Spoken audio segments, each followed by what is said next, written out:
Ay, magandang gabi mga boss, mga kamping, mga kabunyog. Ay, salamat sa dumadagdag na subscriber mga boss. Ha?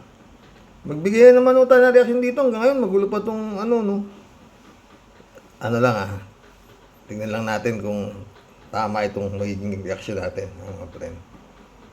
Dito sa kay attorney ni Digong na si Koopman.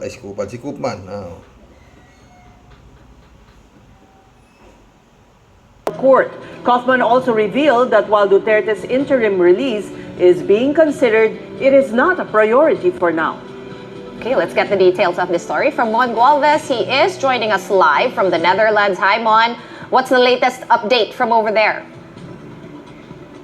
Hi, ladies. Good morning from The Hague, Netherlands. Former President Rodrigo Duterte's camp aims to get his International Criminal Court case cancelled before the confirmation of charges in September. But prior to this, the prosecution said they are already prepared to counter the former president. Can we ask a few questions? Former President Rodrigo Duterte's lead counsel, Nicholas Kaufman, visited the International Criminal Court Detention Center for at least an hour yesterday. He says his client is in high spirits and is very thankful for the hordes of people who gathered especially on his 80th birthday. But Kaufman admits Digong is still adjusting to life in prison. He's an 80-year-old man and he has all the conditions and medical issues that accompany a man who's 80 years old. So adjusting to any new form of life is always difficult, especially if it's prison life. Right now, Kaufman said they are in the final steps of forming Digong's legal team. The camp of former President Rodrigo Duterte admits no one can abridge those who would want to speak out against his cases at the ICC. But they say Digong himself requests the public to still respect the judicial process. Now the Duterte camp is busy preparing the arguments they will submit to the court. I believe that there is a strong argument for the lack of ability to exercise jurisdiction given the Philippines' withdrawal from the Rome Statute. I hope that the judges will accept my submission. They might decide, obviously, that they don't want to hear it at the earlier stages. They might want to combine it with the confirmation hearing itself. I hope that will not happen, but once again, it's not. Jurisdiction din ang kinikisyon nito si Koopman eh. Di ba yun din ang sinisigaw dito sa Pilipinas na wala ng jurisdiction itong ICC dito sa kaso ni Digong, di ba? Walang bago. Dito sa sinasabi nito si Atty. Koopman, walang bago siyang argumento. Yun din ang inaano niya na wala na jurisdiction yung ICC kay Digong, di ba? O, tuloy natin. And it's not my position now to presume anything. Meanwhile, while they're also considering interim release for Duterte, Kaufman says it's not a priority for now. Interim release is a right. And it can only be tempered by three factors. The first of which is the risk of flight. The second of which is the risk of interference of witnesses with the evidence. And the third of which is the risk of continuing crimes. None of those factors exist in the present situation. So there is a right for Mr. Duterte to be released. But while the Duterte camp is yet to decide on a petition for interim release, prosecution said Kita ko. Dalawa, no? Walang jurisdiction yung ICC. Nagkaano yung abogado ni Digong na i-release muna siya dahil sabi niya ang tawag ito, hindi naman tatakas kung anong dahilan niya, no? Pero itong prosecution lawyers naman natin, mga Pilipino, pagtaka ko mga boss, no? Sabi niya ayaw niya magpailalim sa puti, pero kanyang abogado puti, kalaban sa Pilipino. Tatanggol sa kanya Pilipino at saka magagaling ho yung abogado na Pilipino na nasa prosecution yun sa kanya yung depensa niya puti, di ba? Tuloy natin. says they have already prepared to block it. Nakita naman ng pre-trial chamber na kahit wala na sa kapangyarihan, si Mr. Duterte ay ma-impluwensya pa rin po siya. Mayroon pa rin pong kapangyarihan ng kanyang pamilya.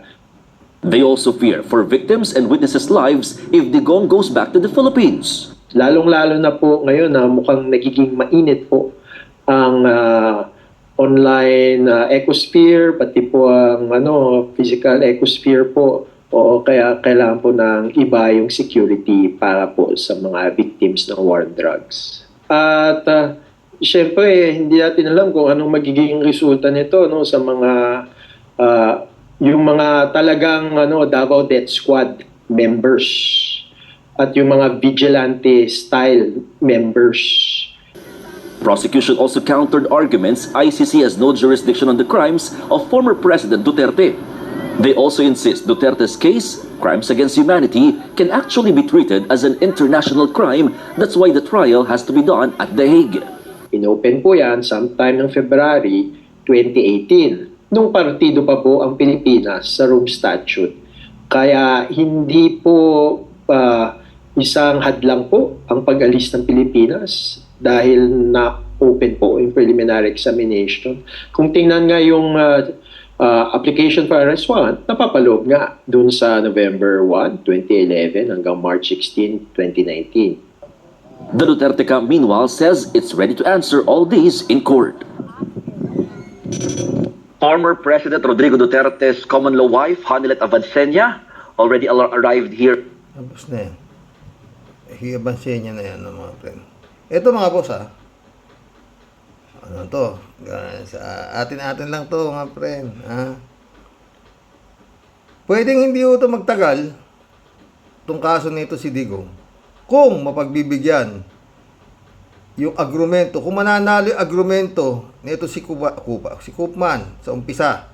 Kasi yun ay dinidiin niya eh. Kinikis niya yung jurisdiction, di ba? Yun din naman ang sinasabi rito sa Pilipinas eh.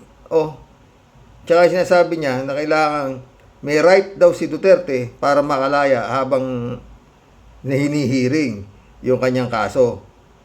Pero binlock naman ng mga Pilipinong abogado na hindi pwede, dilikaw siyan, di ba? So ito na ho yan. Wala naman ho ibang wala naman ho talagang ibang maididepensa itong si Koopman eh. Kaya sa umpisa pa lang to, pag yung depensa ni Koopman, na hindi pinagbigyan ng mga judges ng ICC, palagay ko panahon na para magsaya. Kasi pag tumagal ho itong kaso na to, hindi mahihirapan na ho lumusot si Digong dito.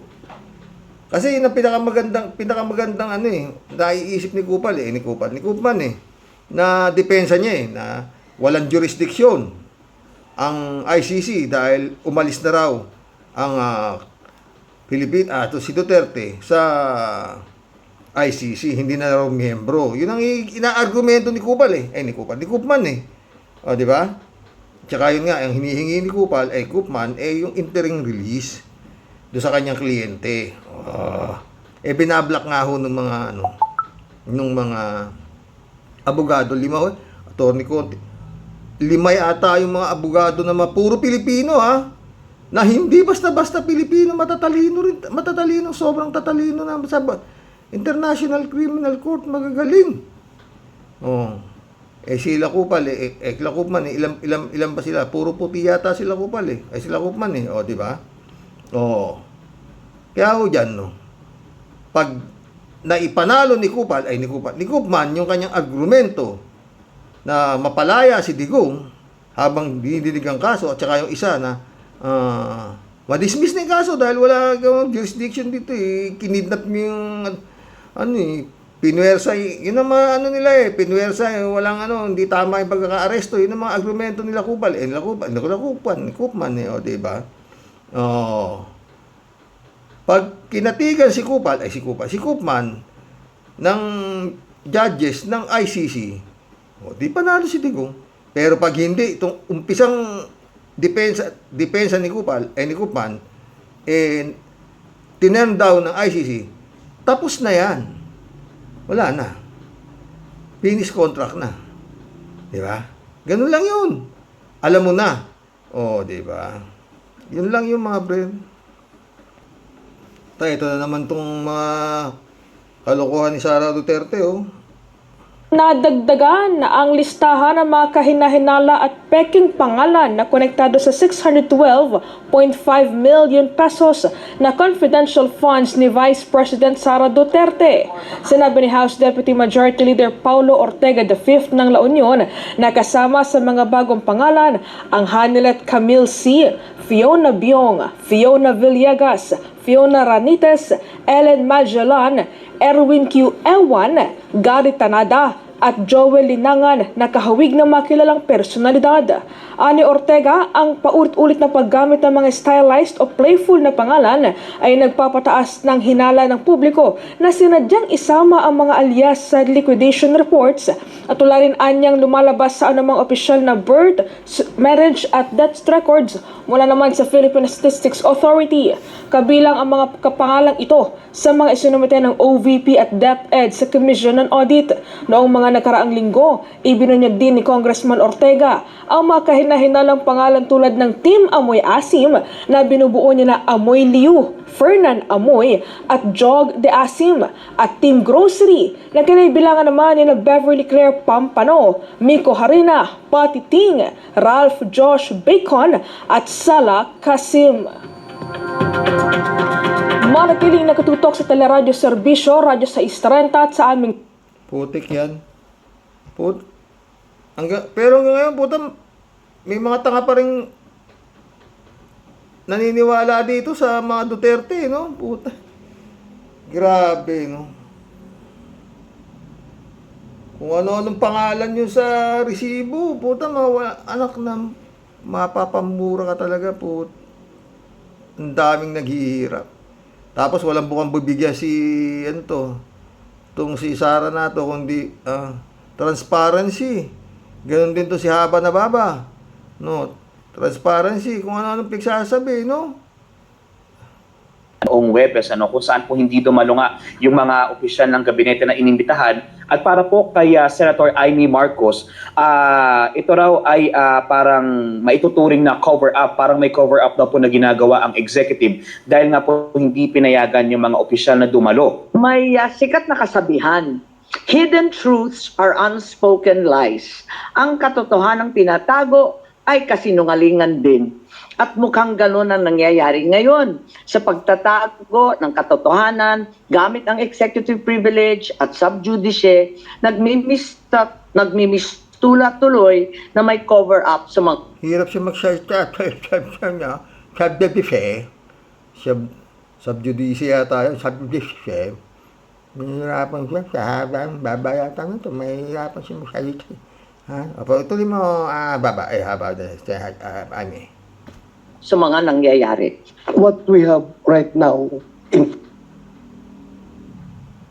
Ano po ang inyong masasabi doon, ma'am? Well, nakakalungkot kasi kung ganun yung kanyang pananaw at yun yung lumalabas. Attorney Clero. Na nais niya ring ipakita sa taong bayan na may cover-up. When in fact, Christian, nung first hearing, hindi naman mabilisan yung naganap na hearing, 6 na oras. 6 na oras na tumugon sa kanyang mga katanungan, maliban lamang doon sa mga covered ng executive privilege. So paano masasabing may cover-up kung pumunta naman lahat yung mga resource persons na kanyang inimbitahan? So walang pagko-cover up na masasabi, maliban lang kung yun yung nais na iparating sa taong bayan na may ganong klaseng cover-up. Opo, Yusek, siguro kayo na nga po yung magpaliwanag kasi ang kine-question po dito ay yung executive privilege. Ito si Amy, minsan ang hirap intindihin niya ito no? Ha? Pinapahamak niya yung kapatid niya. No? Sa sobrang pagmamahal niya kay Jigo, no? Sabi, ha? Puta, kasi ito tao to. No? Hindi natin alam kung anong gusto niya palabasin, no? Si Amy Marcos, no? Wala na. Sabi nga ni Secretary Llamas, namamangka sa 2 ilog, walang tubig, buhangin na. Wala na. Pero ako, marami nagsasabi na hindi naman nanalo, ganito. Ako niniwala dyan. Hanggang hindi nagkakaroon ng sa Comelec na Comelec ang bahala dyan sa kung anong mangyayari dyan. Oo, no? Si Kibuloy, baka manalo pa, di ba? Garcia. Naku, mama. Awa-awa talaga itong bansang ito. Pero ito, pag natalo si Amy, ay, ibig sabihin, talagang maayos ang naging eleksyon. No? Pero pag wala nang kumukup kay Amy Marcos eh. Oh, wala, hindi naman naniniwala sa kanya sila Butiki. Oh, na sinasabi lang ni Butiki sa kanya na ano, tag dito, doble cara, mga gano, na hindi sila naniniwala kay Amy. O, di ba? Kaya ayaw na, o, di ba? O, sabi nga ni Sara eh, ano sabi kaya eh, kung ano, di parang magplastikan o whatsoever. Kung ano sinasabi ni Sara Duterte, no, di ba mga boss? Diyos ko, gulo, no? Di talagang, hanggang ngayon, di talaga ang gulo-gulo ng Duterte, di ba mga friend? Yan ang topic natin, mga friend. Ha? Mamaya magkulab tayo. Yun lang o yan, yung tungkol kay Kupal, kay Kupman. Pag hindi ho siya lumusot dito sa kanyang mga kahilingan, dito sa ICC na interim release, wala kayong jurisdiction, ganun ang mga hinihingi niya eh. Pag hindi na pagbigyan, lalo interim release na sinasabi, tapos na hong boxing. No? Kasi sabi naman ng abogado niya, karapat-dapat naman na habang na hindi pa naman siya guilty, dapat pakalaya muna siya. Yun ang agrumento ni Kupman, di ba? Titingnan natin kung anong mangyayari doon, no, mga boss. Pag napagbigyan si Kupal, si Kupman, mukhang tagilid ang bangka, di ba, mga friend? Si Baba, may magsalita si Amy Marcos. Subjudice,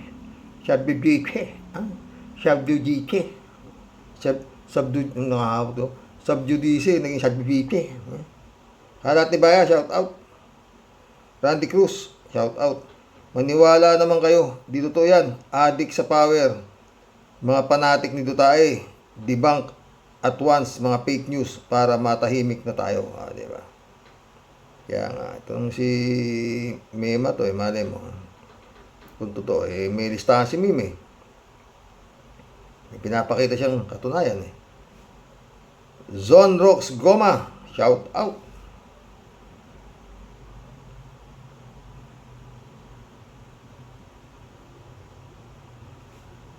Mary Grace Santos, shout out. Good evening, Kuya Rox. Nanonood din ako ng vlog ni Mima. Sana nga di na ulit tumakbo si Kimo at medyo di lang ako agree sa punto na politiko lang ang magbago.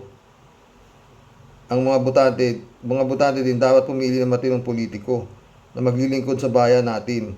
Maliban lang kung kumilos ang kamay ng Comelec. Salamat at God bless. Yun nga ang problema natin, Mary Grace Santos. Elvira David, shout out. Wala na akong believe kay Mima Alicia mula nang murahin niya si Isko. Mula ulo hanggang paa. Sa payroll siya ni Hani Lacuna. Wala naman din akong believe dyan. Sa totoo lang. Danilo Proilan, no? Naniniwala ako kay Robin. May isang salita yan. Salamat naman at ikabubuti ng bansa. Kalat ni Bayaw. Ano ba yan, Kasani? Fake news ang uwas na Mima na yan. Huwag yan, Kasani. Kuidaw. Tayo sa babaeng may brace ang ipin. Baka tayo ay masabit dyan. Aba. Nasakit yan. Yari ang kargada natin sa chipay na yan. Ikaw rin. Patay tayo dyan, kalat ni Kaya. Ano sasabihin ito?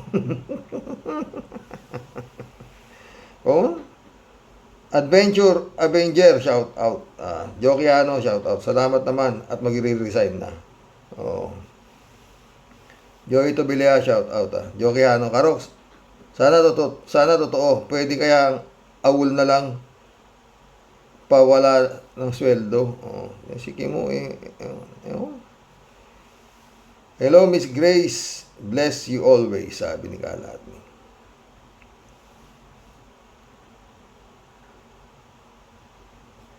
Edward Patawig, shout out. Walang kwentang pagsasabi niyan, sir. Huwag mo i-content. Yan, buisit ba yan? Edward Patawig ulit. Kung murahin nga niya si Lenny noon, wagas. At least parang natatanggap niya na ngayon na siya nagkamali daw siya. Hindi ko pinapanood ito. Bisit na bisit ako sa mukha na ito, sa totoo lang. Pero ngayon, mukhang natutuwa ako. Ha? Ben Torres, shout out. Bantatan pati bantatan pati si Robin, si Sara, at baka binubuntis na ni Ipe at maunahan siya. Bantayan pati ni Robin si Sara. Patay tayo dyan. Ang pinagsasabi ni Ben Torres. Sumagot si 3JCO po, shout out. Naku po, ang Ipe na yan, hindi talaga mapagkakatiwalaan ng hayok na hayok sa pera ng bayan. Talagang buhaya ang mukha. Handang-handa ng sibasibin ang kaba ng bayan. Oo nga, tsura no? Mukhang laway na Ben Torres, oh. Kung si Lenny ang nanalo, ay alam na alam niya ang gagawin niyan sa mga bobo na yan. Nayari nga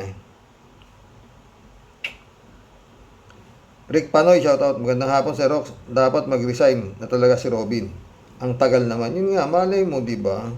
Kapag isip-isip niya na kailangan ng kasama nila, marami pang susunod kay Digong dun Erlinda Aquino, tama ka kuya. Basta Lenny tayo forever. Kahit sino pa ang umupo. Hayang ka na naman kuya. Lagi mong sinasabing idol mo si Kimo. Linda, oh. Elvira David, dati bilib ako dyan kay Mima Alicia, pero nalaman ko nasa payroll siya ni Mayora ng Maynila para siraan si Isko. Wala din minura ni Lucia si Isko mula ulo hanggang paa. Alam mo, madali lang yung magpa-payroll pero hindi ako, walang kwenta yung ganyan. Mas maganda yung ganito, di ba, mga pre? Kagaya yung mga ibang vlogger, papakita nila, malakas subscriber nila. Pupuntahan nila si Bantag. Magpa-vlogger ako siya, ito, subscriber ko, dami. O, di ba? Kaya si Joella, si Jojo de Guzman, mga ganun style niya, Tama, hanggang ngayon, pagtatanggol niya yung mga, diba? Ganun ang mga papel niyan Saan may di ba? Oo. Tangin ng mga yan. Sakit sa ulo mga yan. Mga kalaban namin yan. Sa Talino Warriors yan, sila Joella na yan. Erlinda Aquino, kuya, hindi ako naniniwala hanggang 2028 na lang si Robin. Kasi nakatim na siya ng maupo at masarap na sumusweldo ng walang kahirap-hirap. Totoo yan. Rick Panoy, malay mo magkatotoo, diba? Kasi wala na si Digong, nakakakulong ng mga puon niya. Anong gagawin niya? Lalo siyang pagtatawan ng wala na siya. Diba? Kaya may dinastiya sa isang lugar, gawa din ng mga butante. Siguro pag walang dinastiya, siguro, mababawasan ang korupsyon dahil magkakaroon ng check and balance. Totoo yan, Rick Panoy. Pero tungkol dyan sa dinastiya na yan, dapat ko, umilik din ang umaano dyan Pag nag-apply, nakita parehong apelyido, tanongin agad kung magkaano-ano, hindi ka pwede, meron ng isa Ganun na lang sana kadali yan wala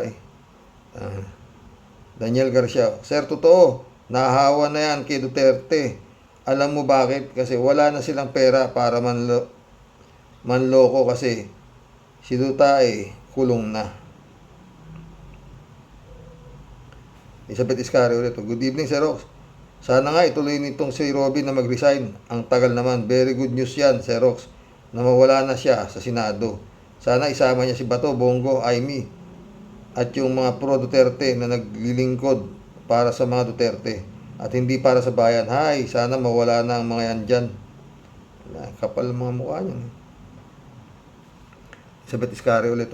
Sir Rox, nakakasawa na din ang araw-araw na balita tungkol dito sa pag-aresto sa ating kapulisan para ibigay sa ICC. Ito si Digong at mas lalo pang nakakabatrip itong hearing ng Senado na si Aimee ang chairman. Talagang ipinagdidiinan ito na mali ang ginawa ng ating gobyerno para i-surrender ang isang halimaw na si Digong. Naku Aimee, yung haba ng baba mo, ganun kaiksi ang utak mo. Wala kang kwenta sa ating bansa. Sana mag-isip ka naman, kapatid ka pa naman ng presidente pero epal ka. papansin kang masyado. Ay, totoo yan. Bongbong. Mag-iingat ka dyan sa kapatid mo. Baka saksakin ka niyan. Matalas ang baba niyan. Huwag kang tatalikod dyan. Pag nakaharap, ati kang harap. Oo. Pag, alam mo, deadly weapon yan. Di ba? Ria Manampan, shout out. Simon George, shout out. Itching ears lang po yan. Sen Robin is telling what the people wants to hear, Karox. Di ba? Ramon Valencia, bossing, joke only lang yan. Para bigasan yan ang Senado. Totoo. Ramon Valencia, pag nag-resign yan, baka palayasin yan ng mga asawa niya kasi wala ng income. Samantalang sa Senado, libre bogchi. Libre bogchi pa siya, di ba? Kaya manampan. Good evening, Sir Rox. Sana nga po, maisa ko na din si Bato. Kasi para tumahimik ang bansa natin. Mula nung madala sa dahig si Digonggong. God bless you, sir, with your family. God bless, Ria. Ria Manampan ulit to. Ako po, iboboto ko si Atty. Luc Espiritu at Heidi Mendoza. Parehas tayo, Ria. Anyway, matagal pa naman magagawa tayo ng listahan, di ba? Ria ulit to. Malakas po sa Davao si Carlo Nograles. Sabi po ng kaibigan ko na nasa Davao. Tanga naman kasi ng Davao, puta yan, boboto nyo. Bubuno ng life imprisonment, mga gago ba kayo? Sa totoo lang. Ano klase? Pag nanalo si Digong sa Davao, palitan nyo na yung pangalan ng Davao, gawin nyo ng Digong City. Yan. Para kayong nasa ilalim ng, kung yung sarili nga niyang pamangkin si Noel Duterte, sinusuka yan Tanga kayo, ewan ko sa inyo. Bahala na. Diyos ko. Riyaman ang panalo ito. Merlinda Estrella, shoutout. Yan ay kung gagawin nga ni Sen Robin yan. Mahirap magtiwala sa salita ng mga kampon ng mga Duterte. Totoo yan, Merlinda. Johnny Bigod, shoutout. Gandang gabi, Karoke. Naku, hindi ako naniniwalang magre-resign ito si Robin Bobo Padilla. Nung una, sabi niya, hindi daw siya papasok sa politika, pero nagbago ang isip. Tapos tumakbo sa pagkasenador pa. Ugaling Duterte rin itong si Robin. Napakasinungaling at pabago-bago rin ng mga sinasabi. Ganyan talaga yung mga tanga. Librado Ludovico. Blessed morning, Karox, and to all warriors watching from Edmonton, Alberta, Canada. God bless po, stay safe and healthy. Si Bigoting Kain, sasabihin ko na, mga Karox, maling pintuan ang pinasok niya si Bigote. Friend Shervin Sapeda, shout out. July 7 Alcantara, shout out sa inyo mga boss. Christian Sen. Friend Amy Mingson, Dolor Garcia, shout out ha. Eman Escalona na. Pastor Jun Lagon, shout out. Sabi ni Friend Shervin. Ano daw, Xerox? Magre-resign sino? Kailan? Lamon Boy? Bakit mag-wait pa ng 2028? Dapat now na. Layas na. Wala namang silbi ang visit na pinutukan na lintik na yan kundi magyabang. Lumamon lang ng lumamon ang trabaho niyan sa Senado. Ano bang pakinabang ng taong bayan dyan, Aber? Naku, kung di lang namali yung pindot ng makina, kaya napunta sa number 1 yung pangalan niyan, inayupak na yan. Ano ang dahilan at mananalo yan, Aber? Yun nga Hoy, Judas, Barabas, Cestas, huwag mo ang pag-iinitin ng ulo ko, ha? Yang grabing hangin mo sa bungo mo, pinutukan ka ng lintik, kala mo, makaasta ka, bidang-bida ka, nabugok ka. Yang itsura mong yan, wag na toy, oy. Kung ikaw din lang, naku, ewan ko nga sa'yo, na inutil ka, dapat pang macho dancer ka lang, nabugok ka, totoo. Magaling sumayo, ang hala mo. Kahit maliit ang patutoy mo, doon, pag titiyagaan ka nilang buwisit ka, akalain mong ikaw ang naging senador, natyanak ka, kung ako pamilya mo, Grabe kitang ikakahiya. Baka maisumpa pa kitang inutil ka. Ulot niya, Deli ba? Sa kamalas-malasan po talaga si Rox ng bansang Pilipinas. Talagang nagsama-sama pa po Senado itong puro mga utak hangin, puro pa mga convicted, plunderer, at magnanakaw, pero kakapal po talaga ng mga mukha ng mga pinutukan ng lintik. Sinabi ko sa iyo, Tia Delica, hindi ka pwedeng maging politiko kung hindi talagang lihitimong makapal ang pagmumukha mo. Sipin mo na ikaw, Tia Delica, napakasarap kasi sa politika. Maski magnakaw ka, meron ka pa rin parliamentary courtesy na ibibigay sa iyo ng mga kapwa mong magnanakaw.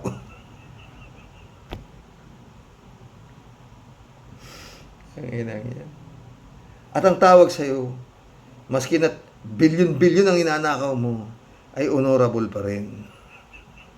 Tanginang yan.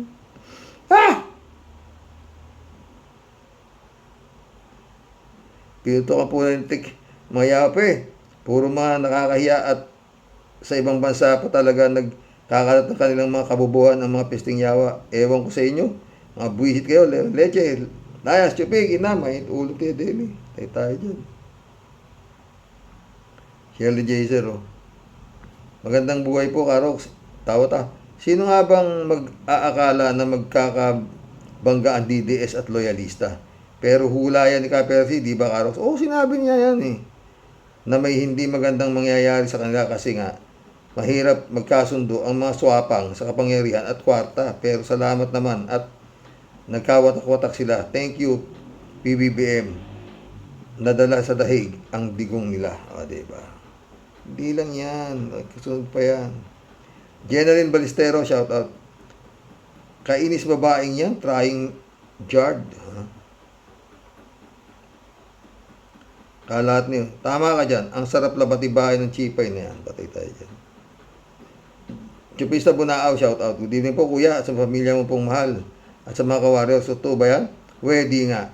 Maniniwala ka dyan, di sayang naman ang burger. Ferdinand San Juan, shout out. Good evening po, Karox. Rocky Warriors. God bless us all. God bless Ferdinand San Juan. Bimbo Salonga, shout out. Huwag maniniwala at magtiwala sa mga politikong puppet ni Digong tulad nila Keng Koy Bato, Bonggago, Kagawad Robin, Jinggoy, Revilla, etc. Jan Dimango, my friend, shout out. Michelle Edwin, my friend, Mike, shout out. Disa Cruz, sa totoo lang, tagal naman. Faith and Trust, shout out, Yang kay Robin, technique yan para makakuha ng simpatya. Manluloko nga kasi tulad ng sinasamba niya. Kaya lahat ng mga kampon ng demonyo, huwag maniniwala at pabibitag may mga planong mga yan, mga traidor. Kaya ingat ang administrasyon and pray sa mga evil doers. Totoo. Kalat ni, hello Miss SP Magno, mabuhay ka, regards. Uy, shout out na SP. Nasa Hong Kong yan, friend, lahat ni. Ang taba nga, anak ng kamote. Faith and trust, Mga kapwa Pilipino, maging matalino at mapagmatsyag tayo sa takbo ng mga halimaw na ito. Si Robin tatakbo yan na BP ni Sara, kaya ngayon pa lang planuhin na huwag siyang mangyari at itong Sarang siguraduhin na hindi lamang impeach ang mangyayari kundi kasuhan at makumbik. Malamang yan na faith and trust Yan ang mangyayari dyan.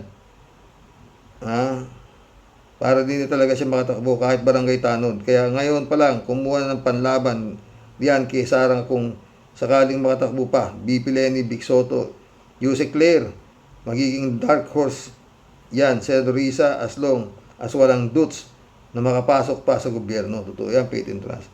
Ang problema, ito si Mata si Mata. Itong si Garcia Nato Pag ito nasa Comelec, talagang napating nakaka-nervyos. Kalat nila naman, nalalaman po tragis, may minamahal pang nalalaman ang ungas na mima na yan. Hoy, Hindi kita mahal. Ba't ni kailangan man ay hindi kita pwedeng mahalin? Wala ka na wala ka sa talampakan ng kilala naming si Kasani. Shea Inc. London, UK, shout out Umuwi ka na at maglaba ka para may planchahin ka, ungas. Kalati talaga. JNL, shout out Wedding nga. Paandar lang yan. Sinong nasa matinong isip? Ang nasa kutsyon na, babalik pa sa sahig. Kimo, sabihin mo yan sa mga DDS. Talaga si Gino. Rudy Bulay, shout out. Karoke, walang magandang ginawa batas itong si Robin, kundi kahihiyan bilang senador. Totoo yan, Rudy Bulay. Punang kapal din ang mukha talaga. No? J. Shop ulit to. Kahihiyan is understatement kamo. Isang malaking parusa sa Pinas ang Kimo. Ni hindi marunong mag-move ng motion sa Senado. Noong high school tayo, nag-elect tayo ng school class officer at nag-move tayo ng motion. Si Kimo, isang malaking kahihiyan sa bansa. Totoo.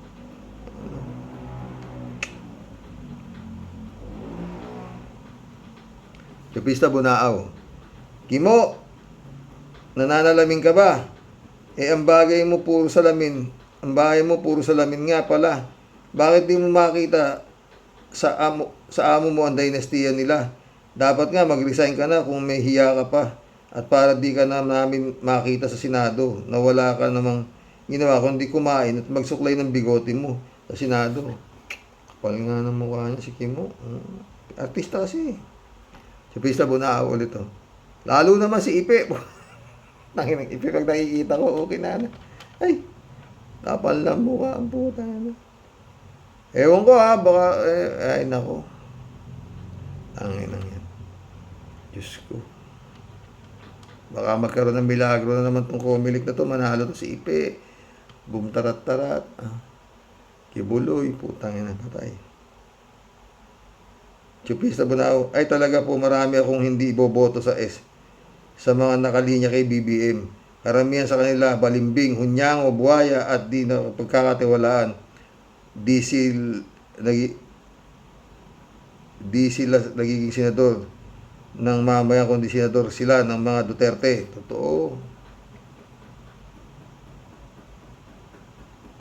Kalat nila, good morning Kasani. Batutahin mo ang mga boplax na yan Kasani. Huwag mo silang tigilan.